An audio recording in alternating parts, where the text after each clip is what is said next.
Hi there, it's Gabriele Nicolet from SpeechKids reporting to you live from my car. Somehow I don't have a job that involves me being in any one place for very long during the day. And so when you're catching me here on these videos, it's because I'm between appointments. Oftentimes I have come from somebody totally yummy. And sometimes I'm meeting adults and having just things to do out of the house. But I move around a lot, and so that's why you often find me in my car. I wanted to share with you, and this is my proof copy, which is why it has this bar right here, a copy of my book, which I announced yesterday, or a couple of days ago.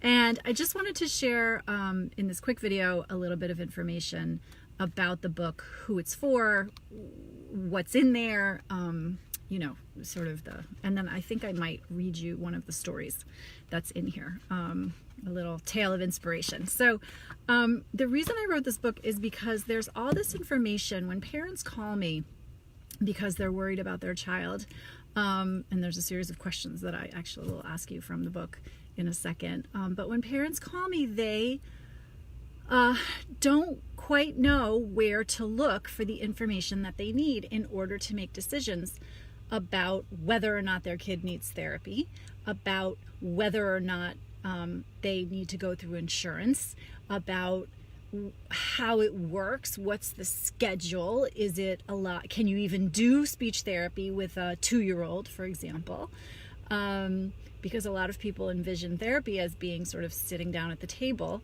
and doing worksheets, which is so far from what we do, particularly what I do and all of my therapists. We are on the floor. That's where we work, and we have a lot of fun doing it. So anyway, there are questions that come up again and again, and rather than have them all in sort of disparate places, I wanted to put them somewhere where I could point people to and say, go look and find what you need. It's here. And so that is what prompted me to write this book. So that's sort of the why. I want to, and I'm going to read you some of the questions from here that sort of inspired, the reason why I put all of these things in one place, which is, do you have a persistent feeling that your child might need some help with talking or listening? Do you wonder why your child is meeting some of their developmental milestones but not others? Does your child seem really frustrated, more so than other kids their age? Do you wonder why your child doesn't say or do things that other children of the same age seem to do or say easily? And that's a big one that I come across. Do you wonder if you're overreacting? And do you want to find out whether your child's speech and language is on track? So if you answered yes to any of those questions, then this book is for you. Or if you know somebody who would answer yes to any of those questions, this book is for them. So that's the starting point, is right there. I want to read you a story because I think it's sort of emblematic of how I work, and it's emblematic of the difference that early intervention can make in a little person's life. And so I'm going to read you Eve's story. This is not her real name, but Eve was a little girl who came to me when she was 16 months old. She was silent, withdrawn, fearful, and disconnected from her caregivers. She had recently come out of a full body cast for hip dysplasia, and she had had trouble acclimating to solid foods.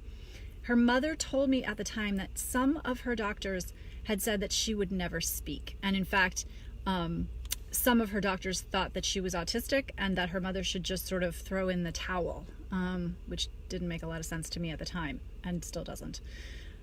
So Eve's mother decided to seek help, and I started seeing Eve weekly. I basically let her call the shots all the time. So as long as she was giving me clear communication, whether that was through a dirty look or a push, as long as she gave me a signal, I obeyed it. So the first few sessions, I can tell you, I was across the room from her the whole time. And then gradually I got closer and closer and closer. But at first, she would play with the toys and I would maybe get to watch her and she would sort of look at me sideways. But after she started to trust me and like me and know me, then I started nudging her in a direction that would help her be more outward facing, to communicate overtly with words, and to trust other people to get her needs and wants met. And so I began to nudge her in a direction that would help her be more outward facing, more trusting of others. And here's the thing, right? The trust and the outward facing is the primary goal. The talking is almost a secondary goal. Almost. Eve made amazingly fast progress with her eating and her speech and language development, and I discharged her from therapy before she turned 3. By that time, she had turned into a happy, rambunctious preschooler who ruled her classroom, told most of its participants what to do and when, and ate voraciously. She's now 8 years old. She's in the student council. She is doing well in the 3rd grade, and she has a killer fashion sense. She's a confident, exuberant, verbal, and happy child who is a joy to her family every day. And that's the magic right there. But what do I think she could have been like? I firmly believe this, that she would have been a fearful, fretful, reserved, and anxious person who was cut off emotionally from everybody, including her mother. Do I think she would have learned to talk eventually? Yes, I do. But I think all of that anxiety and fear and mistrust would have created a layer that would have been on top of an existing communication disorder and would have made it worse. Now, of course, I have no way to prove any of what I just said. And that's part of the problem. No one can see into the future and tell you what will happen if you do or don't get professional help for your child. Here's my point though. If you think your child might need some help, why not ask the question? Why not get them some help and see what happens? You've got time and some money to lose, but aren't you already losing something? Aren't you already losing peace of mind and some sleep, probably? I think that's where I'm going to leave it right now, but The Gift of Speech, if you search on Gift of Speech Nicolet on Amazon.com, you will find it. It's available for sale on Amazon. And I hope you will check it out for yourself or recommend it to a friend who has questions and maybe just needs like a little resource. Super short, easy to read. Take care. I'll see you next time. Bye-bye.